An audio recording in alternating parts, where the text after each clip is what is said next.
and points out many people had felt sick back then. Ogilvy immediately gathers some samples and begins doing some research on the matter while chatting with Amy.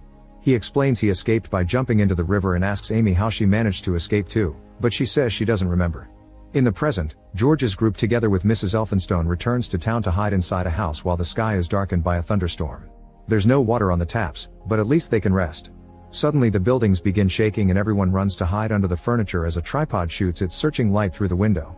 It leaves after it finds nothing. Then the adults make sure to close the doors, unaware that there's something dangerous running down the hall now.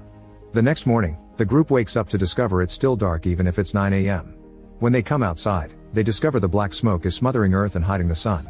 There's also a fallen tripod outside the house, and they don't understand what killed it since the army isn't in this area.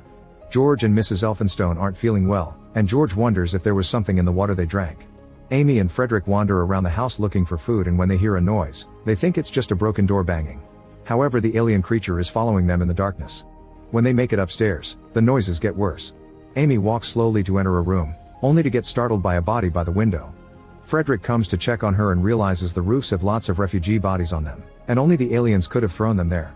At that moment they hear the loud noise made by the tripods, so they run back to the kitchen to hide with George and Lillian under the tables.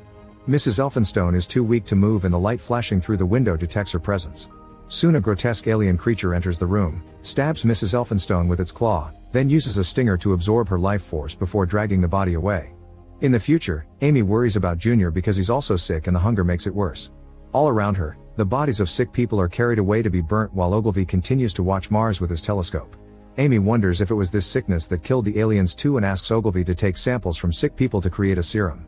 To convince him, she explains she does remember how she escaped, she just doesn't like thinking about it, then she tells him the story. Back in the present, George and Frederick argue